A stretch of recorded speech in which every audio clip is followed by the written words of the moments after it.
అర్థమైందా? డబ్బులు లేవంటారు, అన్నిటికీ తీసుకుంటారు. ఈరోజు ఉల్టా ప్రభుత్వం పైన భారం పడే పరిస్థితి ఉన్నది. కానీ ఈరోజు అవుట్‌సోర్సింగ్ వోళ్ళు మాత్రం వాళ్ళ జీతాలు ఇయ్యనీకి పైసలు లేవనంటారు. మూసి ప్రక్షాళన కోసం పైసలు కావాలని అంటారు. అర్థం కేంద్రానికి పోయి మిలిటరీ వాళ్ళ భూములు మా డిఫెన్స్ ల్యాండ్స్ కొంటా అంటారు 500 కోట్ల రూపాయలు పెట్టి. మరి 4, 5 నెలలు వాళ్ళు కష్టపడి వాళ్ళు నౌకరీ చేసి వాళ్ళ జీతాలు వాళ్ళు ఇయ్యనీకి ఏం రోగమే నీకు? ఏం రోగం నీకు? ఏం సమస్య వచ్చింది ఈరోజు వాళ్ళ జీతాలు వాళ్ళకి ఇయ్యనీకి? ఈరోజు నువ్వు ఎందుకు మాట్లాడతలేవు? ఈరోజు ఎందుకు మాట్లాడతలేవు? నమస్తే బ్రదర్, నేను లైవ్లో తీసుకున్నా, లైవ్లో తీసుకున్నా. ఏం లేదు, ఇప్పుడు నాకు మెసేజ్ పంపిన బ్రదర్, లైవ్లో వినిపించిన, మాకు జీతాలు లేవన్నా మధ్య దళార్లతో ఇప్పిస్తా ఉండ్రు. ఇప్పుడు 4 నెలలకే జీతాలు లేవు, 5 నెలలకే జీతాలు లేవు, 10 నెలలకే జీతాలు లేవు, మేము ఎట్లా బతకాలి? మా గురించి ఎవరు మాట్లాడతలేరు, ఎవరు ప్రశ్నిస్తలేరు. మా జీతం కంటే ఎక్కువ ఈరోజు దళార్లకే మేము ఎక్కువ కమిషన్లు వాళ్ళకే ఎక్కువ పోతున్నాయి, జిఎస్టీ అని అదని ఇదని. ఏంది మా పరిస్థితి అని చెప్పి నాకు మెసేజ్ పెట్టిండు. ఏది మన లక్ష్మణ్ అన్న పేరు తీసుకొని. బ్రదర్కు ఫోన్ చేసిన, ఆయన లేపుతలేడు. అంటే ఆయన ఫోన్ ఏదో బిజీగా ఉంది. ఏంది బ్రదర్, సుధాకర్ బ్రదర్, నిన్న మెడికల్ హెల్త్ అవుట్‌సోర్సింగ్ ఎంప్లాయీ ధర్నా చేస్తే పోయినా నన్ను పిలిస్తే. వాళ్ళందరిని ఆడ కూర్చొని ఒక్కొక్కరికి 5 ఏళ్ళకి 5 నెలలకే జీతాలు లేవంట. ఏంది పరిస్థితి ఇది? అది తెలంగాణ గవర్నమెంట్ పేరుకి ఏమైతుందంటే పెద్దగా చూపిస్తుంది, ఇచ్చేది మాత్రం 6 నెలలకి 6 నెలలకి 7 నెలలకి 8 నెలలకి ఇట్లా ఇచ్చుకుంటూ వస్తుంది. తర్వాత వచ్చేసి సంక్షేమ శాఖ ఉంది, సోషల్ వెల్ఫేర్ దాంట్లో కొంతమంది 13 నెలల నుంచి కూడా జీతాలు లేని పరిస్థితి అన్న. ఇప్పుడు శానిటేషన్ వాళ్ళకి 10 నెలలకెళ్ళి లేవంట శానిటేషన్. అది దీంట్లో వీళ్ళకి కూడా సోషల్ వెల్ఫేర్ దాంట్లో కూడా 13 నెలల నుంచి లేని వాళ్ళు కూడా ఉన్నారు దాంట్లో. ఇప్పుడు ఈ దీంట్లో ఇప్పుడు మామూలుగా ఏంటంటే ప్రమాద బీమా కల్పిస్తాం 60 లక్షలు అని చెప్పన్నారు. రే సరే, చేసిన పనికి ప్రతి నెల సక్రమంగా శాలరీ ఏంట్రా బాబు అని చెప్పంటే, చచ్చిపోయిన తర్వాత 60 లక్షలు ఇస్తావు, 1,20 లక్షలు ఇస్తావు, ఎవరికి కావాలి? మనిషి మొన్న తర్వాత చేసిన పనికి సమాన వేతనం ఇవ్వమని చెప్పంటున్నాం. ఏజెన్సీని ఎత్తివేయమని చెప్పంటున్నాం. ఏజెన్సీ వల్ల నష్టం జరుగుతుందని చెప్తున్నాం. ఏజెన్సీ వల్ల నష్టం పూర్తలేనిది అని చెప్పారంటే, మీరు ఎప్పుడుకో వచ్చే దాని గురించి ఇస్తున్నాం అని చెప్పని పేపర్ల మీద చూపించటమే తప్ప ఇచ్చింది ఏముంటది అలా? అంటే ఇప్పుడు ఇచ్చే అమౌంట్ కోసం మేము కష్టపడి పని చేసినందుకు మాకు జీతం ఇవ్వని మేము అడుగుతుంటే, అరే బాబు నువ్వు చచ్చిపోరా నీకు 60 లక్షలు ఇస్తామని చెప్తుంది ప్రభుత్వం. ఇప్పుడు మన నాగరాజు చచ్చిపోయింది ఇచ్చిండ్రా 50 లక్షలు, మన శ్రీధర చచ్చిపోయింది ఇచ్చిండ్రా 50 లక్షలు? అదే కదా, ఇప్పుడు అట్లా ఎంతమందో ఇప్పుడు దగ్గర మా దాంట్లో వచ్చేసి ఈ 8 సంవత్సరాలలో 111 మంది చనిపోయారు. సుధాకర్ బ్రదరు, మనం అది అంశం ఇవాళ సరే రూలింగ్ పార్టీ ఇట్లా చేస్తుంది. ఈరోజు ప్రధాన ప్రతిపక్షంగా దాదాపు 10 ప్రతిపక్ష పార్టీలు ఉన్నాయి. 10 ప్రతిపక్ష పార్టీలు 10 ఉన్నాయి. ఏది ఇచ్చిన పార్టీస్ తోక పార్టీలు, ఆ పార్టీలు ఈ పార్టీలు కలిసి. ఈరోజు బీఆర్ఎస్ కానీ బీజేపీ కానీ లేకుంటే ఈరోజు కోదండరామ్ పార్టీ కానీ ఇన్ని పార్టీలు ఉన్నాయి. ఈ పార్టీలు ఎందుకు మాట్లాడతలేరు? ఎందుకు అడుగుతలేరు? ఇంతమంది చచ్చిపోతా ఉంటే, ఇంతమంది అసలు బాస్తా ఉంటే, ఉద్యోగ సంఘాలు అంటే అయిపోయిన వాడి పిండం పెట్టినాం కానీ ఈరోజు ఎందుకు అడుగుతలేరు? ఇప్పుడు ఒకటేనండి సార్, ఉద్యోగ సంఘాలు ఉన్నాయి అని చెప్పంటే, నేను ప్రతిపక్షాలు అంటున్నా. ప్రతిపక్ష పార్టీలు వచ్చేసి ఏంటంటే, ప్రతిపక్షం అంటే ప్రజా గొంతుకం ప్రశ్నించే తత్వం ఉన్నది ప్రతిపక్ష పార్టీ. ఆ ప్రతిపక్షం అనేది ఎంతసేపుడికి సార్, ఎవరైనా సరే చూడండి, వాళ్ళకి అంతర్గత ఒప్పందాలతోటి ఉండి అది ప్రతిపక్షమా స్వపక్షమా అనేది వాళ్ళే నిర్ణయించుకొని, ఇప్పుడు ప్రశ్నించే గొంతుక అనేది ప్రజల పక్షాన్ని లేదు. వాళ్ళ ఆస్తులను కాపాడుకోవడం కోసం, లేదంటే వాళ్ళ వ్యక్తిగతంగా ఉన్న లోపాయకారిక ఒప్పందాలతో పాటు ఈ ప్రతిపక్షము ప్రజాపక్ష ప్రభుత్వం రెండు విపక్ష స్వపక్షం అనేది లేకుండా ఏకపక్షంగా ఉంటున్నాయి అన్నమాట ఈ రెండు కూడా. ఏంటి సార్, ఇప్పుడు ఒక పెన్షనర్స్ ఉన్నారు సార్, పెన్షనర్స్ తరపున పోరాటం చేస్తుంది, మీరు చేస్తున్నారు, మీకు చాలా మనం ఒక సిచ్యువేషన్ గమనించాను. మీ అమ్మగారిది ఏదో సంవత్సరికం ఉందని చెప్పని, వర్ధంతి ఉందని చెప్పని కార్యక్రమం ఉండి కూడా మీరు ఎప్పుడు కూడా మీరు ప్రతిసారి కూడా అవుట్ సోర్సింగ్ వాళ్ళకి కానీ, కాంట్రాక్ట్ వాళ్ళు కానీ, పెన్షనర్స్ కానీ, ఆర్టీసీ వాళ్ళది కానీ ఎక్కడ సమ్మె జరిగినా కూడా, ఏ రకమైన ఇబ్బంది వచ్చినా కూడా అన్నా అంటే నేను ఉన్నానని చెప్పని వెళ్ళే మనస్తత్వం మీది. అటువంటి వారు మొన్న లాస్ట్ వరకు కూడా ఉండి కూర్చొని ఉండి, ఎప్పుడైనా కానీ మీరు ఒక మీటింగ్ స్టార్ట్ అయినా మిమ్మల్ని ఎక్కడికైనా పిలిస్తే స్టార్టింగ్ లో ముందు వస్తారు, మీటింగ్ అయిపోయిన తర్వాత అందరికంటే లాస్ట్ వెళ్తారు. అట్లా మీరు ప్రతిపక్షంలో ఉన్నా లేకున్నా మీరు ప్రజలే ఒక పక్షంగా భావించి ప్రజలతో పాటు మీరు ఉంటున్నారు. ఉమ్, కానీ వీళ్ళు ప్రతిపక్షం అనే వాళ్ళు ఏమైతుందంటే సార్, వాళ్ళు ఎంతసేపటికి ఓట్లు కావాల్సింది, ఓట్లు టైం వచ్చినప్పుడు ప్రతిపక్షం బయటకు వచ్చింది. ఉమ్, ఓట్లు కావాలన్నప్పుడు ప్రతిపక్షం బయటకు వచ్చి వాళ్ళ సీట్లు ఎక్కిస్తే, వాళ్ళ సీట్లు ఎక్కాలంటే ఓట్లు కావాలి కదా. ఉమ్, అప్పుడు ఏమైంది, మేము గుర్తుకొస్తాం. అప్పుడు ఒక కొత్త నినాదం ఎత్తుకుంటున్నారు వీళ్ళు.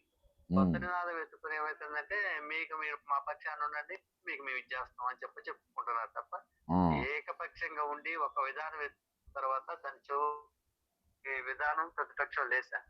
విద్యార్థి సంఘాలు ఉన్నాయి, విద్యార్థి సంఘాలు కూడా ఇప్పుడు అదే విధంగా ఉంది. ఏఎస్ఎఫ్ అయింది, పీడిఎస్ అయింది, ఐఏఎస్ఎఫ్ వీళ్ళు ఎవరైనా సరే, ఏ సంఘం విద్యార్థి సంఘాలు కానీ ఏ పార్టీకి ప్రతి అనుకూలంగా ఉండే సంఘాలు ఏమైనా కూడా విద్యార్థుల తరపున ఎక్కడా కూడా పోరాటం చేస్తున్నట్టు లేదు. ఉమ్, మీరు విద్యార్థుల గురించి మీరు పోరాటం చేస్తున్న టైంలో అప్పుడు మళ్ళీ బయటకు వస్తుంటారు. ఉమ్. ఇప్పుడు మీరు చేస్తున్న ప్రతి పనికి కూడా సార్ చాలా అభినందన సార్ మీరు చేసేది. ఉమ్. పెన్షనర్స్ ఇప్పుడు ఉన్నారు. మొన్న ఇప్పుడు మేము కొన్ని ఆ, ఆ, చెప్పు. సార్, ఆ, మొన్న పెన్షనర్స్ మేము చూసాం సార్. ఆర్టీసీ వాళ్ళు ఆర్టీసీ వాళ్ళంటే ఎంత ఏజ్ ఉంటుంది సార్, రిటైర్ ఎంప్లాయీస్ వాళ్ళు. అవు ఆర్టీసీ అయితే ఎవరైతే పెన్షనర్స్ అంటే రిటైర్ ఎంప్లాయీస్. అవు రిటైర్ ఎంప్లాయీస్ వాళ్ళు ఏమన్నా ఏంది చిన్నపిల్లలాగా చిన్నపిల్లల శాస్త్రాలు చేసేటోళ్ళు కాదు కదా. అవు వాళ్ళు ఉద్యోగం చేసి రిటైర్ అయ్యి ఒక పిల్లలకి ఒక బాధ్యతగా ఉండే పౌరులుగా వాళ్ళు ఉండి అవు వాళ్ళు శాంతియుత ధర్నా చేస్తున్న దానికి కూడా మిమ్మల్ని ఇన్వైట్ చేస్తే మిమ్మల్ని కోరుకోకుండా ప్రభుత్వం ఏం చేస్తుంది, మీరు పోతే లోపాయకారిక ఒప్పందాలన్నీ బయటకు వస్తాయి, అప్పుడు ఉమ్, ఇబ్బంది జరిగింది నాతోటి మిమ్మల్ని ఇంటికాడ పోయింది గృహ ఉమ్, నిర్బంధం చేయడం కోసం పోలీసులు పంపించింది. ఉమ్. ఇట్లా ప్రశ్నించే కొద్దీ సుధాకర్ బ్రదర్, ఇప్పుడు మనకు మీరు ఇప్పుడు ఇది రావాలంటే ఏం చేయాలి మనం? ఇప్పుడు ఈ అవుట్ సోర్సింగ్ ఎంప్లాయ్ జీతాలు రావాలంటే మనం ఏం పోరాటం చేయాలి? ఏజెన్సీ వ్యవస్థ రద్దు కావాలన్నా, కార్పొరేషన్ రావాలన్నా, అంటే మన పులి లక్ష్మయ్య గారు మీరు బాగా గట్టిగా చేస్తున్నారు, కానీ ఉద్యమం ఇంకా గట్టిగా చేయాల్సిన అవసరం ఉందని నా అభిప్రాయం. దానికి మరి మీరేమంటారు? సార్ దీన్ని గట్టిగా చేయాలి. ప్రతిరోజు కూడా ఏంటి అంటే ప్రతి ఎంప్లాయీ కూడా ఖచ్చితంగా ఇది ఒక డెడ్ లైన్ పెట్టుకొని ఆ డెడ్ లైన్ నెరవేరేంత వరకు కూడా అందరూ నల్ల బ్యాడ్జీలు ధరించి ఒక వంట వార్పు కార్యక్రమం తెలంగాణ కోసం 2వ దశ ఉద్యమం అయితే జరిగిందో అదే విధంగా ధర్నా కలెక్టర్ ఆఫీసుల దగ్గర ధర్నా చౌకులు కూర్చోవాలి, వంట వార్పులు చేయాలి. వంట ఇంకోటి వార్పులు ఏంటంటే, చేసి ఇప్పుడు కలెక్టర్ మనం చేసే లైవ్ ఎవరు చూసినా చూడకున్నా ఇంటెలిజెన్స్ వాళ్ళు చూస్తారు, గవర్నమెంట్ చూస్తుంది. అవును మనకేం సార్, ఇబ్బంది ఉన్నది అనేది కింద కామెంట్ పెట్టాలి కదా, కనీసం కామెంట్ అన్న పెట్టాలి కదా. అవును సార్. ఇప్పుడు కనీసం కామెంట్ కింద మేమేమంటున్నాం ఆ, సార్, కింద కామెంట్ మేమేమంటున్నాం పెట్టాలి, మన అంటే ఇబ్బంది ఏంది, మనం ఏడ పని చేస్తున్నాం, ఇంతమందికి ఇప్పుడు నాకు ఫోన్లు చేస్తారు, నా మెసేజ్లు చేస్తారు. కనీసము సార్, దీని కింద కామెంట్ పెడితే, అరే ప్రభుత్వానికి అరే ఇంత సీరియస్గా ఉంది. ఇప్పుడు అసలు మన ఇష్యూ మాట్లాడే ఛానల్సే లేవు. ఆ? మాట్లాడిన అవును వాళ్ళు సార్, ఏదన్నా అవును. ఇది చేయాలి కదా. కనీసం కామెంట్ ఏది చేయకుండా కామెంట్ అన్న పెడితే కొంచెం ప్రభుత్వం అరే ఏదైతే పోయేటట్టుగా ఉందన్న భయం ఉంటుంది. అదే ఇంకోటి ఏంటంటే సార్, ఇప్పుడు మేము ప్రభుత్వానికి ఒకటే వినియోగిస్తున్నాం, ఎప్పుడు చెప్పినా ఒకటే చెప్తున్నాం. ఇప్పుడు ఏజెన్సీ వల్ల మాకు జరిగే నష్టం చెప్తున్నాం, కొన్ని మీకు జరిగే లాభం చెప్పండి. ఏజెన్సీ ఉండటం వల్ల మాకు నష్టం వాళ్ళ వాళ్ళ జరుగుతుంది లాభం చెప్తున్నాం. ఉన్నదే కదా అబ్బా, వాళ్ళ లాభం మనమే చెప్పొచ్చు, ఏమున్నది అలా కమిషన్ వస్తే వాళ్ళ సగానికి ఎక్కువ జీతము. ఆ? ఆ, ఇప్పుడు ఒక ఒక కొంతమంది అధికారులకు ఇందులో 22 crores పర్ ఇయర్ అని చెప్పని కొంత సమాచారం వచ్చింది. ఆ, ఏంటి ఆ, 22 కోట్లు ఒక పెద్ద నాయకులకి సంవత్సరానికి 22 కోట్లు అందుతుంది దీని ద్వారా, ఏజెన్సీల ద్వారా చెప్పని వచ్చింది. ఆ. ఇప్పుడు అదే మీరు లెక్కేసుకొని ఇప్పుడు మా ద్వారా ఇప్పుడు 5 లక్షల మంది దగ్గర 22 కోట్లు 5 లక్షల మంది దగ్గర తీసుకునే బదులు మేము మాతో కూర్చొని చర్చించుకుంటే అది కూడా మేము మాట్లాడడానికి సిద్ధంగానే ఉన్నాం ఇప్పుడు కదా. ఇప్పుడు దానికి బ్రదర్ చర్చలు అవుట్ సోర్సింగ్ ఇది ఒరిజినల్గా ఏంటంటే, ఇవాళ అవుట్ సోర్సింగ్ మనం దూపైతే నీళ్ళు తాగుతారు చూసినావా, బాగా దూప ఎండలో పోయి వచ్చినాక నీళ్ళు ఎట్లా తాగుతారు? గుట్కలు వేసుకుంటే తాగుతారు. అవును, అట్లా అవును ఇవాళ సార్, అవుట్ సోర్సింగ్ ఎంప్లాయీస్ యొక్క రక్తము ప్రభుత్వ సార్ పెద్దలు కానీ అధికారులు కానీ అట్లా తాగుతున్నారబ్బా. ఇంతమంది చనిపోయినా వాస్తవం సార్, వాళ్ళ లెక్క అట్టనే తాగుతున్నారు, గుట్కలు వేసుకుంటే తాగుతున్నారు, గుర్తుపెట్టుకో, ఉత్తగా తాగుతలేరు. అవును సార్, గుట్కలు అవును సార్, వేసుకుంటా అవుట్ సోర్సింగ్ ఎంప్లాయీస్ రక్తము వాళ్ళ కష్టము అట్లా తాగుతున్నారు. నిన్న అదే సార్, వర్షం పడ్డది అక్కడ సార్, ధర్నా కాడ, మొత్తం కింద సార్, పచ్చిగా ఉన్నది, దానిపైన కార్పెట్లు వేసిండ్రు. ఆ కార్పెట్లు సార్, వేసిన కూర్చుకున్న కింద కూర్చున్నాక ఏమవుతుంది, ఆ పచ్చిదనము పైకి వచ్చి అయినా పాపం అలానే కూర్చుండ్రు. నేను చూస్తున్నా, గమనిస్తున్నా. నిన్న సార్, ధర్నా కాడ అక్కడ కోటిలా ఆ సార్, డిఎంఈ ఆఫీస్ కాడ వీళ్ళది ఆ ధర్నా కింద వర్షం పడ్డది మన రాత్రి, పచ్చిగుండి సార్, కార్పెట్ వేసి అందులోకి వెళ్ళి పచ్చిగా వచ్చింది, పాపం అట్లనే కూర్చుంటా లేవకుండా. లేవకుంటా ఇప్పుడు లేవకుంటే అట్టనే కూర్చున్నారు ధర్నాలో. అయ్యో! మాకేమన్నా అయితదేమో అని. అంతే అంత ఆశతోని వాళ్ళు కూర్చున్నప్పుడు మా సోదరులకు కూడా సిగ్గు అనిపిస్తాయి గా అబ్బా! మేము ఒక ధర్నా పోయి మేము అవును. మాట్లాడి మాతోని అంటే నేనొక రాజకీయ పార్టీ లేదు నాకు. ఒక తాడు లేదు, బొంగరం లేని వ్యక్తిని. నాకే ఇంత సిగ్గు సార్. అనిపిస్తది. వాళ్ళకు మేము ఒక ప్రోగ్రామ్ పోయి వాళ్ళకి మేము పైసలు ఇప్పియలేనప్పుడు. అసొంటిది సార్. వాళ్ళ శ్రమతోని మీరు ఎంజాయ్ చేసుకుంటా మీకు సిగ్గు, శరం అనిపియాలిగా జరేమన్నా. ఖచ్చితంగా ప్రభుత్వం ఉండాలి సార్ అది. సిగ్గు, శరం అది అనేది అది ఉండాలి ప్రభు గదా! ఆ! అది ప్రభుత్వానికి అది లేకనే కదా సార్ ఇంతకాలం వచ్చి మేము చేసేది. ఇంతకాలం నుంచి 2006 నుంచి 2026 అంటే 26 సంవత్సరాల పాటు ఏకపక్షంగా ఒకే నిర్ణయం తీసుకొని చేస్తుంటే, గతంలో కేసీఆర్ గారు అదే నిర్ణయాలు తీసుకున్నారు. ఇప్పుడు రేవంత్ రెడ్డి గారు అదే నిర్ణయాలు సుధాకర్ గారు తీసుకుంటున్నారు. మీరు మళ్ళా మీటింగ్‌లో మాట్లాడుకోండి. ఈ డోస్ వీళ్ళకి సరిపోదు. అర్థమైందా? సార్. వీళ్ళకి ఎక్స్‌ట్రా ఓకే డోస్ సార్. గావాలి. ఎక్స్‌ట్రా డోస్ వీళ్ళని ఓహ్! ఎట్లయితే వీళ్ళకి సెట్ అయితారో మీరు ఆలోచన జేసుకోండి సార్. ఒకసారి గట్టిగా. ఆలోచన రేపు జేసుకొని జర ఉద్యమం ఉధృతం రేపు జేయండి. నేను వస్తున్నాను sir. Okay. Sir. Right. Good okay. Night. Thank good you night. Sir. Right. ఇది హౌస్ సోర్సింగ్. నల్లా నీళ్ళు ఎండాకాలంలా బాగా దూపైనోడు ఎట్లా తాగుతారో అట్లా ఈ హౌస్ సోర్సింగ్ ఉద్యోగుల యొక్క రక్తం అట్లా తాగుతున్న పరిస్థితి. ఇక మరో అంశం మనం ఈరోజు పోతే, ఈరోజు మరి ఈహెచ్ఎస్ కార్డులు. ఎందుకు సీరియస్ అంశం అంటే, ఈరోజు ఒక దేవేందర్ రెడ్డి గారు వరంగల్ ఎస్ఐగా పనిచేసి రిటైర్డ్ అయ్యిండు. 2024లో రిటైర్డ్ అయ్యిండు. ఆయన బెనిఫిట్స్ రాలేదు. అయితే మొన్న 1 తారీఖు ఆయనకు ఆల్రెడీ బైపాస్ సర్జరీ అయింది. వరంగల్‌లో దేవేందర్ రెడ్డి గారు ఏఎస్ఐయో, ఎస్ఐ సంథింగ్ నిన్న వాళ్ళ భార్య ఫోన్ చేసి ఉండే వాళ్ళ మిసెస్. అయితే ఆయన రిటైర్డ్ అయ్యిండు. రిటైర్డ్ అయినంక ఆయనకి ఇవ్వాల్సిన డబ్బులు పూర్తి స్థాయిలో జరగలే. ఒకటో, రెండో ఇచ్చిండ్రు. 5, 15 లక్షలు రావచ్చు. మొత్తం 40, 45 లక్షల దాకా రావాలి యావరేజ్‌గా. ఈరోజు హెల్త్ కార్డ్ అయితే వీళ్ళకి హెల్త్ కార్డ్ కూడా పనిచేస్తలేవు. బైపాస్ సర్జరీ అయింది. ఎమర్జెన్సీ వచ్చింది. బాడీ అంతా నీరు పట్టింది. ఆయనను తీసుకొనొచ్చి యశోద హాస్పిటల్ వస్తది. డీజీపీ గారు మీకే చెప్తున్నా.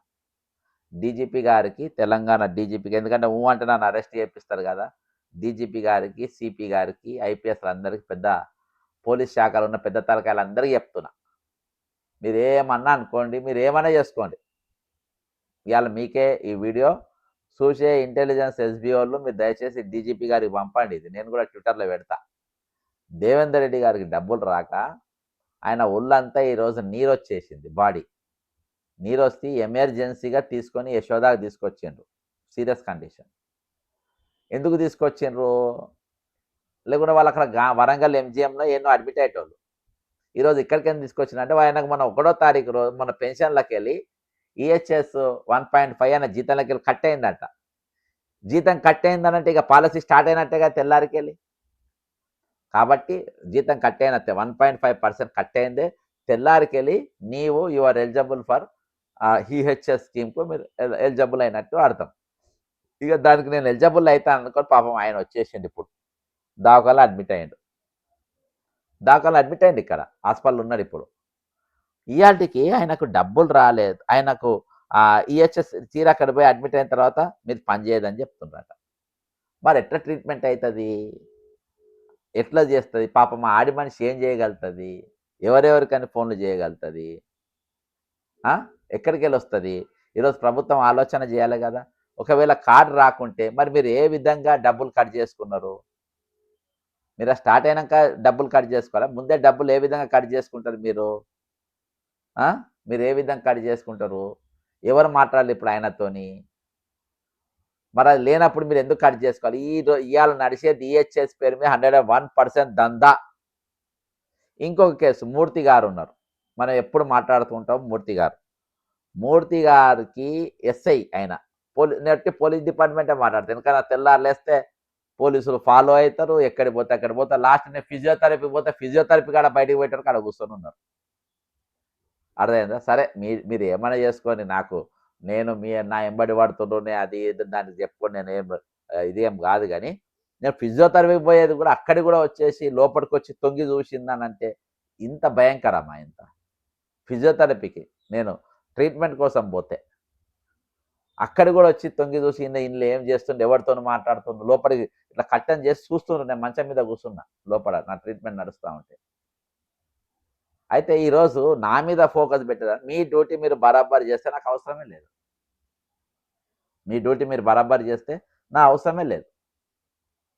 ఈరోజు ఎస్ఐ మూర్తి గారు గతంలో అడ్మిట్ అయ్యిండు. అన్ని పత్రికలలో వచ్చినాయి.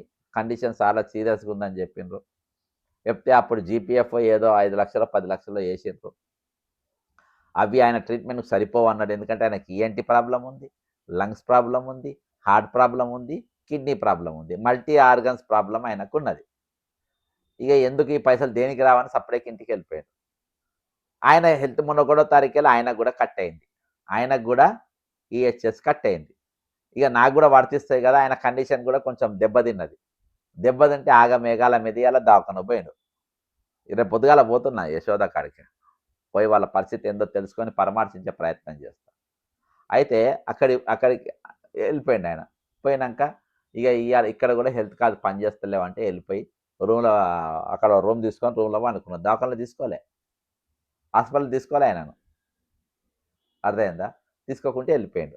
నాకు తెలిసిన 2 కేసులు, నాకు వచ్చిన 2 ఫోన్లు, నేను 2 ఇష్యూలు ఈరోజు హెల్త్ పైసలు వాళ్ళకి కట్ అయిపోయి ఈరోజు వాళ్ళు పరుస్తున్న ఇబ్బంది గురించి నేను చెప్తున్నా. దవాఖానలో అడ్మిట్ అయ్యారు. ఇంకోటి మేము అడ్మిట్ చేసి మూర్తి గారిని మేము అడ్మిట్ చేసుకోమంటే ఆయన పోయి అక్కడ ఒక రూమ్ తీసుకొని ఆ రూమ్లో ఉన్నాడు.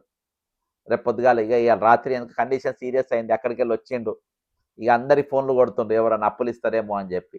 నాకు కూడా ఫోన్ కొట్టిండు. సార్ నా ఈహెచ్ఎస్ కట్ అయిందని నేను వచ్చిన, తీరా చూస్తే మీకు ఈహెచ్ఎస్ లేదు అని చెప్పిండు. మరి ఈ 1.5% ఎక్కడికి పోయినాయి? ఎవరో నాకు మెసేజ్ పెట్టిండ్రు. ఉద్యోగులకు శుభవార్త అంట. ఉద్యోగులకు శుభవార్త. మీకు 50,000 మందితో మీటింగ్ పెడతారంట రేవంత్ రెడ్డి గారు. డైరెక్ట్ మీకే చెప్తున్నా. 50,000 మందితో మీటింగ్ పెడతారంట ఉద్యోగులకు. వాళ్లకు ఆ మీటింగ్లో హెల్త్ కార్డు ఇస్తాడంట. రేవంత్ రెడ్డికి హెల్త్ కార్డు ఇవాళ మీరు పుణ్యానికి ఇస్తున్నావా? నువ్వు డబ్బులు కట్టగానే వెంటనే ఇవ్వాల్సిన పైసలు నువ్వేమైనా పుణ్యానికి ఇస్తున్నావు? నువ్వేమైనా దానం చేస్తున్నావా? నువ్వేమైనా దానం చేస్తున్నావా? ఈరోజు 50,000 మందితో మీటింగ్ పెట్టి నువ్వు ఇయ్యనికి నువ్వు ఉచితంగా వాళ్ళకి ట్రీట్మెంట్ అందించే ప్రయత్నం చేస్తున్నావా? కాదు కదా. ఈరోజు వాళ్ళు దాచిపెట్టుకున్న పైసలు ఆల్రెడీ ఒక నెల తినేసిన, ఈ నెల పనిచేస్తలేనంటే ఈ నెల డబ్బులు నువ్వు తిన్నట్టే. ఈ నెల డబ్బులు నువ్వు తిన్నట్టే. మరి ఆ డబ్బులంతా ఎటు పోయినట్టు? ఈరోజు ఆ పైసలన్నీ ఎక్కడికి పోయినట్టు? ఆ పైసలన్నీ ఆ డబ్బంతా ఎవరు దిగమింగినట్టు? అర్థమైందా? అంటే ఈరోజు మీరు ఇష్టానుసారంగా ఈరోజు రిటైర్డ్ అయిన పైసలేమో అడిగే పైసలు డిఏలు కానీ, పిఆర్సీలు కానీ, రిటైర్మెంట్ బెనిఫిట్స్ కానీ అదే రోజు ఇవ్వాల్సింది, లేకుండా నెలకో 2 నెలలకో ఇవ్వాల్సింది ఈరోజు 2 ఏళ్ళు గడిచినా ఇయ్యరు. 5 డిఏలు ఇయ్యరు, పిఆర్సీ ఇయ్యరు. ఈరోజు ఇది హెల్త్ కార్డు ఎవడో అడిగినట్టు ఎవడో దన్నా అలా నీకు లాభం ఉంది కాబట్టి. ఈరోజు ఒక్కొక్కరి ఇంట్లో ఇది ఒక పెద్ద దందా. ఈహెచ్ఎస్ ఇది బిగ్ మాఫియా. అదే పెద్ద స్కామ్ ఇది. ఇవాళ అండర్టేకింగ్ లేకుండా ఎట్లా కట్ చేసుకుంటావా నువ్వు నా జీతంలోకి వెళ్ళి? ఇవాళ దాదాపు ఒక 10% భార్యాభర్తలు ఇద్దరు జాబ్ చేస్తారు. భర్తకు ఉంటుంది ఇయ్యచ్చు. ఇద్దరి దగ్గర ఎట్లా కట్ చేసుకుంటావు? ఒక దాంట్లో భార్య భర్త వాళ్ళ ఫ్యామిలీకి ఉంటారు కదా, కనీసం ఇద్దరని ఉంటారు కదా. ఇద్దరి దగ్గర ఎట్లా కట్ చేసుకుంటావు? మరి మీకు అవసరమా లేదా? మీరు అండర్టేకింగ్ ఇవ్వమని తీసుకోవాలి కదా. ఈ కుబేర్ పుణ్యానికి దొరికింది. రామకృష్ణారావు సందీప్ కుమార్ సుల్తాన్ అని చెప్పిండు. అందరి జీతాలు కోత పెట్టిండ్రు. ఇవాళ దవాఖానల కాడికి పోతే వాళ్ళ ట్రీట్మెంట్ లేవు. ఈ స్కామ్ కాకుంటే ఏంది? వాళ్ళ డబ్బులు నువ్వు ఏ విధంగా దొబ్బుక తింటావు, ఏ విధంగా దోచుకొని తింటావు? మళ్ళీ ఈ కార్డు ఒక నెల మీ డబ్బులు దొబ్బుక తిని అర్థం ఫస్ట్ మంత్ పైసలు తినేసి నెక్స్ట్ మంత్ ఫస్ట్ మళ్ళీ కట్ అవుతాయి. ఇప్పుడు నువ్వు 50,000 మందితో హెల్త్ కార్డు ఈయన ఫ్రీగా ఇచ్చినట్టు, పుణ్యానికి ఇచ్చినట్టు. వాళ్ళ పైసలు వాళ్ళ కాగా ఇంకా మీకు పైసలు మిగులుతాయి రేవంత్ రెడ్డి. అర్థమైందా? దాదాపు ఒక 25-30 లక్షల మంది జీతాలలోకి వెళ్ళి 1.5 కట్ చేసుకొని దాదాపు 4-5 వేల కోట్ల రూపాయలు ఈరోజు ప్రభుత్వానికి వస్తాయి. 1,000-1,500 కోట్లు నువ్వు ఈహెచ్ఎస్ కింద కడతావు. మిగతా పైసలు నీకు మిగులుతాయి. ఇంకా దాదాపు ఒక 3,000 కోట్లు నీకు మిగులుతాయి. అంటే నీ ప్రభుత్వ ప్రజలు, ఉద్యోగులు, రిటైర్డ్ ఉద్యోగులు, పెన్షనర్లు వీళ్ళంతా నీకు పుణ్యానికి ఇస్తున్నట్ట, లేకుంటే వాళ్ళకి ఇస్తున్నట్ట? ఈరోజు ఇవి ఉద్యోగ సంఘాలు అడిగాయి. 207 సంఘాలు, 270 సంఘమ్స్ ఉంటాయి. ఏ సంఘం కూడా ఇది అడగదు. ఎందుకు అడగదు? ఇది దేనికోసం అడగరు? కాబట్టి ఇది జరుగుతున్నటువంటి దందా, ఇది జరుగుతున్నటువంటి మోసం ఈరోజు తెలంగాణలో. ఈరోజు ఉద్యోగులు ఈరోజు కార్డు పైసలు కట్టయినాక మాకు ట్రీట్మెంట్ పోలీసులు పడుతున్నావు. ఇద్దరు కూడా నేను పోలీస్ డిపార్ట్మెంట్ గురించి చెప్తున్నా. నన్ను ఆపేటప్పుడు, నేను ధర్నా చేసేటప్పుడు కానీ, లేకుంటే ప్రశ్నించేటప్పుడు కానీ, నన్ను ఆపేటప్పుడు పోలీసులు నువ్వు చెప్తున్నా ఫస్ట్ మీరు ఆలోచించుకోవాలి. మేము వీళ్ళకి న్యాయం ఎవరితోనైతే నన్ను అరెస్ట్ చేపిస్తాం వాళ్ళకి నువ్వు న్యాయం చేసినవా లేదా? వాళ్ళను నువ్వు ఆదుకున్నవా లేదా? వాళ్ళ పైసలు వాళ్ళకి ఇచ్చిందా లేదా? అర్థమైందా? ఈరోజు అవన్నీ ఇచ్చిన తర్వాత మీరు అప్పుడు నన్ను పట్టుకోవాలి. అరే లేని పబ్లిక్‌ను బట్కాయిస్తుండు, జనాన్ని ఇది చేస్తుండు, ఎగేస్తుండు అని చెప్పి అప్పుడు నన్ను మీరు పట్టుకోవాలి. అసలు మీరు చేసేటియన్నీ తప్పులు. ఆ తప్పుల గురించి ఎవడు మాట్లాడినప్పుడు ఒక బీజేపీ మాట్లాడది, బీఆర్ఎస్ మాట్లాడది, ఎల్లయ్య మాట్లాడు, మల్లయ్య మాట్లాడు, పోషయ్య మాట్లాడు, ఆ రాముడు మాట్లాడు, ఈ రాముడు మాట్లాడు, కోదండరాముడు మాట్లాడు, దేశం కోసం ధర్మం కోసం అనే పార్టీ అది మాట్లాడి ఎవరు మాట్లాడినప్పుడు నేను మాట్లాడడానికి ముందుకొచ్చిన. వాళ్ళందరూ మాట్లాడితే నేను మాట్లాడాల్సిన అవసరం లేదు. ప్రభుత్వం తన పని తాను పారదర్శకంగా చేసి బకాయిలేవి లేకుండా కనీసం వాళ్ళ వైద్యమని అందించేటట్టు చేస్తే అది కూడా మాకు అవసరం లేదు. 99 మంది రిటైర్డ్ ఉద్యోగులు మరణించారు. ఇయాటికి వాళ్ళ పైసలు ఇయ్యలేదు. ఈరోజు ఉద్యోగంలో ఉన్నానన్న ఎవరైనా చూస్తే ₹4 ఇస్తారు. రిటైర్డ్ అయినోడిని చూసి ఎవడప్పిస్తాడు? వీళ్ళ బెనిఫిట్స్ రాలేదని తెలుసు, వచ్చే సగం జీతం అని తెలుసు, 1,00,000 రోగాలు ఉంటాయని తెలుసు. వీళ్ళకి నేను అప్పెందుకు ఇయ్యాలని వాడు అప్పియలేని ముడితే అదే పరిస్థితి. రాజీలో కూర్చొని ఫోన్లు కొడతా ఉన్నాడు అందరికీ. ఎంతుంటే అంతి, ఎంతుంటే అంతి, ఎంతుంటే అంతి. ఎందుకంటే పరిస్థితి రోజు దిగజారుతుంది ఆరోగ్య పరిస్థితి. ట్రీట్మెంట్ ఆయన యశోలు తప్ప వేరే తక్కువ చేసుకునేటట్టు లేదు, వేరే పరిస్థితి లేరు. కాబట్టి ఈరోజు ఇన్ని తీర్ల మీరు ఇంతమందిని ఆడిపోసుకుంటా 3 అంశాల గురించి ఈరోజు మాట్లాడే పరిస్థితి నేను వచ్చిందనంటే ఎటుపోతుంది? Where are the opposition parties. ఈరోజు ఒకడు కులం పెట్టుకొని ఒక పార్టీ, మతం పెట్టుకొని ఒక పార్టీ. అరే అన్ని మతాలు అన్ని కులాలు ఇక్కడ ఏడుస్తున్నాయిరా బాబు. అందరిక్కడ ఈ సమస్యలతోని జీతాలు లేక, వైద్యం అందక, ఉద్యోగాలు లేక అందరూ ఇన్ని ఇబ్బందులు పడతా ఉంటే ఒక ఆయన మీటింగ్ పెడతారు. మా మీటింగ్కు ఓసీలు ఎవరు రావద్దు, రెడ్లు రావద్దు, వెలుమలు రావద్దు, బ్రాహ్మణులు రావద్దు, కోమటులు రావద్దు, ఎవరు రావద్దు, బీసీలు మాత్రం రావాలి, వస్తే ఎస్సీలు కూడా రావచ్చు. ఇప్పుడు ఇందులో దగా పడ్డోళ్ళల్లా ఇవాళ నిన్నటి దినాన మన నితిన్ గౌడ్ 20 ఏళ్ళ అబ్బాయి, ఒక బీసీ అబ్బాయి నిజామాబాద్లో ఉద్యోగం వస్తుందని మరణించిండు. మరి ఈరోజు ఎవరు మా మీటింగ్కి ఎవరు రావద్దన్నాడు. మరి ఆయన పోయిన దగ్గర పోయి పరామర్శించిన ఆయనను. శంకర్ గౌడ్ గారు మరణించారు. రాష్ట్రం యుద్ధం చేస్తామన్నాడు. మళ్ళా వాళ్ళ ఇంటికి పోయి పలకరించి మాట్లాడినావా? ఈశ్వరాచారి నేను ఆఫీస్ ముందు తగలపోయి మాట్లాడినావా? ఈరోజు అవుట్సోర్సింగ్ ఎంప్లాయీ జీతాలు రానోళ్ళు 90% బీసీలు, పోయి మాట్లాడినావా? రిటైర్డ్ అయిన వాళ్ళు ఇయాల్టికి ఉన్నోళ్ళు దాదాపు 90% పైసలు రానోళ్ళు 90% బీసీలు, ఎస్సీలు, బీసీలు, పోయి మాట్లాడినావా? 99 మంది రిటైర్డ్ ఉద్యోగులు మరణించారు. ఇయాల్టికి 99 మంది రిటైర్డ్ ఉద్యోగులు మరణించారు. అందులో మరణించిన వారు 90% ఎస్సీ, బీసీలే. పోయి పరామర్శించినవా? వీళ్ళందరూ ఇదంతా రాజకీయం కోసము, ఓట్ పోలరైజేషన్ కోసము, జనాన్ని ఎగేయనికి కోసము ఈరోజు ఇటువంటి డైలాగులు కొడుతూ ఉంటారు. ఈరోజు మానవత్వం అనేది ఇంపార్టెంట్. మనిషిని దేవేందర్ రెడ్డి గారు ఇప్పుడు దవాఖానలో ఉన్న మూర్తి గారు వాళ్ళు ఎవరు, ఎక్కడి, వాళ్ళ ముఖాలు నాకు తెలుసా? వాళ్ళని చూసినా నేను? ఇవాళ మనము రోడ్డెక్కినప్పుడు, మన రాజకీయాలను దిగినప్పుడు, లేకుంటే మనం ఒక యాక్టివిటిస్ట్గా ఉన్నప్పుడు క్యాస్ట్ చూడొద్దు, కలర్ చూడొద్దు, రిలీజియన్ చూడొద్దు, ప్రాంతం చూడొద్దు, ఏది చూడొద్దు. మానవత్వంతో మాట్లాడాలి. అది పదవి ఉన్నా లేకున్నా వాళ్ళకు నాయకత్వ లక్షణాలు ఉన్నట్టు మీ అందరికి చెప్తున్నా. మీకు బుద్ధి చెప్తున్నా, గడ్డి పెడుతున్నా, దయచేసి చెప్తున్నా. ఈరోజు ఒకళ్ళ పైన ఇష్యూస్ పైన మాట్లాడు. నేను ఈ మధ్యలో వ్యక్తిగతమైన ఇష్యూస్ పర్సన్స్ పైన నేను అటాకింగ్ ఒక పవన్ కళ్యాణ్ తప్ప నేను వేరే చేయలే. అది కూడా ఒక ప్రొఫెసర్ అని దానికి మాట్లాడినాను కాబట్టి, ఆ ఒక రౌండ్ టేబుల్ పెట్టింది కాబట్టి పోయినా నేను, అంతే. అన్ని నా సబ్జెక్ట్స్ తప్ప వేరేదేమి ఉండదు. అది కూడా నేను పోవద్దు.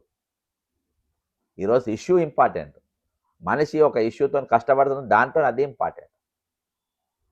ఖచ్చితంగా ఈ అంశం పైన ప్రభుత్వం చాలా సీరియస్ ఆలోచన చేయాలి. మేము చాలా సీరియస్‌గా ఆలోచన చేస్తున్నాం. మీరు ఎన్ని చేసినా, ఎన్ని ఒత్తిళ్ళు చేసినా, ఏది చేసినా నాది ఎక్కడ కూడా ఏదున్నా ట్రాన్స్‌పరెంట్‌గా మాట్లాడే ప్రయత్నం చేస్తా. ఎందుకంటే ఇక్కడ ప్రాణాలతోని ముడిపడి ఉన్నది. ఇక్కడ నిరుద్యోగుల ప్రాణాలు రాలిపోతున్నాయి. వాళ్ళని కాపాడుకోవాలి ఈరోజు. యంగ్‌స్టర్స్ అర్థమైందా? వాళ్ళకు నీకు నిరుద్యోగులకు నేను అశోక్ నగర్‌లో వాళ్ళ దగ్గర ఉస్మానియాలో అప్పుడప్పుడు పిల్లలతో నేను మాట్లాడుతూ ఉంటా. వాళ్ళకున్న జ్ఞానము మీ అసెంబ్లీలో ఉన్నోనికి ఎవ్వరికి లేదు. నేను చెప్తున్నా కదా! నేను ఛాలెంజ్ చేస్తున్నా. నేను నల్గొండ లైబ్రరీ కాడికి పోయినా, లేకుంటే మహిబాద్ లైబ్రరీ కాడికి పోయినా, ఖమ్మం లైబ్రరీ కాడికి పోయినా వాళ్ళతోని వాళ్ళకున్న నాలెడ్జ్, వాళ్ళకున్న ఇది ఈ రాష్ట్రాన్ని నిర్మించగలుగుతారు వాళ్ళు. ఈ రాష్ట్రాన్ని నిర్మించగలుగుతారు. వాళ్ళ డిబేట్ చేసిన ఆ జ్ఞానాన్ని వృధాగా పోనీయద్దు. ఆ జ్ఞానాన్ని రాష్ట్ర నిర్మాణం కోసం వాడుకోవాలి. రిటైర్డ్ అయిన వాళ్ళ అనుభవాన్ని మనం వాడుకోవాలి. ఒక లీడర్ అనేటోడు ముఖ్యమంత్రి రేవంత్ రెడ్డి గారు మీరు గుర్తుపెట్టుకోండి. మీ అందరికీ ఈరోజు 40 లక్షల మంది నిరుద్యోగులు ఈ తెలంగాణలో ఉన్నారు. నిరుద్యోగ భృతి 101% ఇయ్యొచ్చు. ఏం ప్రాబ్లమ్ ఉండదు. ఏం ప్రాబ్లమ్ 101% మీరు పరీక్షలు రాయండి. మీకు రావు కదా! రాజీవ్ యువ వికాస పథకం పెట్టిన మంచి ప్రోగ్రామ్. అది ఇయ్యండి. ఈ రాష్ట్రాన్ని నిర్మించడానికి మీరు ఇగో ఈ పనులు చేయాలి అని వాళ్ళ వర్క్ మనం తీసుకోవాలి వాళ్ళని. తీసుకొని వాళ్ళకి ఇంత టోకెన్ మీ ప్రతి దానికి ఒక టోకెన్ గుర్తింపు మీకు ఇస్తాం. అది ఆర్థికంగా ఇస్తారు. ఎట్లా ఇస్తారో తీయాలి. ఈ రాష్ట్రం మనం వాడుకుంటుందని చెప్పి వాళ్ళు కూడా హ్యాపీగా ఫీల్ అవుతారు. రిటైర్ అయిన వాళ్ళు మీకు ఆల్రెడీ పెన్షన్ ఇది ఇస్తాం. మీకు ఇన్నేళ్ళు పనిచేసింది సార్. మీ అనుభవాన్ని దీనికోసం వాడండి అని వాళ్ళ దగ్గర ఫ్రీ సర్వీస్ తీసుకోవాలి. వాళ్ళ దగ్గర అడ్వైజర్లు తీసుకోవాలి. ఎప్పుడు వాళ్ళ బెనిఫిట్స్ అన్నీ ఇచ్చిన తర్వాత. ఆ విధంగా ఈ రాష్ట్రం అనేది నూతనంగా ఏర్పడ్డ రాష్ట్రం. ఈరోజు అప్పులలో ఇరుక్కపోయిన రాష్ట్రం. ఈరోజు నిరుద్యోగంలో మొదటి స్థానంలో ఉన్న రాష్ట్రము. ఈరోజు ఇవన్నిటికెళ్ళి మనం బయటపడాలంటే 101% మనము ముఖ్యమంత్రి గారు చాలా విశాలమైన ఆలోచనలు చేయాలి. పనికిమాలిన ఒక నలుగురు అడ్వైజర్‌ని పెట్టుకుంటారు. ఆ అడ్వైజర్‌లను వాళ్ళ మొయ్యనికే పనికొస్తది. ఒకడేమో ఫోటోలు దిగుతా ఉంటాడు. బ్యాకులు, బొకేలు, ఫోటోలు. రోజు అదే ఇంతింత పైజామా వేసుకుంటాడు అడ్వైజర్. ఇంకో అడ్వైజర్ ఏమో మందిని తిట్టుకుంటూ తిరుగుతాడు. ఇంకో అడ్వైజర్ ఏమో ఆయనను మనమే పోయి పరామర్శించాలి. ఇంకొక వేరే పార్టీ. ఇటువంటి అడ్వైజర్‌ని పెట్టుకొని వాళ్ళకి 4, 5 లక్షల జీతాలు, వాళ్ళ క్యాబినెట్ ర్యాంకులు, పైనకెళ్ళి పైరవులు, మళ్ళా వాళ్ళ పిల్లలు కూడా పోస్టులు. కాబట్టి ఇది పరిపాలన తీరు కాదు. ప్రతిపక్షం కూడా తన వైఖరి అనేది పూర్తి స్థాయిలో మీరు నిర్మాణపరంగా జరగాలి. ఈరోజు దోపిడీకి గురైన వర్గాల పైన ఉండాలి గానీ, ఈరోజు బూతులు, తిట్టడం ఇది కాదు ఇది. ఈరోజు ప్రభుత్వం దానిపైన స్పందించేటట్టుగా మన యుద్ధం ఉండాలి. ఖచ్చితంగా ఇచ్చి తీరాలి. లేకుంటే సస్తం. ఏడున్నది ఇప్పటిదాకా? ప్రతిపక్ష వాయిసే లేదు. తెలంగాణ ప్రతిపక్ష పార్టీలు ఉన్నట్టే కనబడతలేవు. Very bad. Very bad. ఖచ్చితంగా ఈ అంశాలపైన మీరు మీ కామెంట్ చేయండి. మీ అభిప్రాయం తెలియజేయండి. మనం ఖచ్చితంగా ఉద్యమం కొనసాగిస్తూ ఉందాం. ప్రభుత్వం పైన మనం ఒత్తిడి పెంచుతూనే ఉందాం. పారదర్శకంగా, ప్రజాస్వామ్యబద్ధంగా. జై తెలంగాణ! అమరవీరులకు జోహార్లు.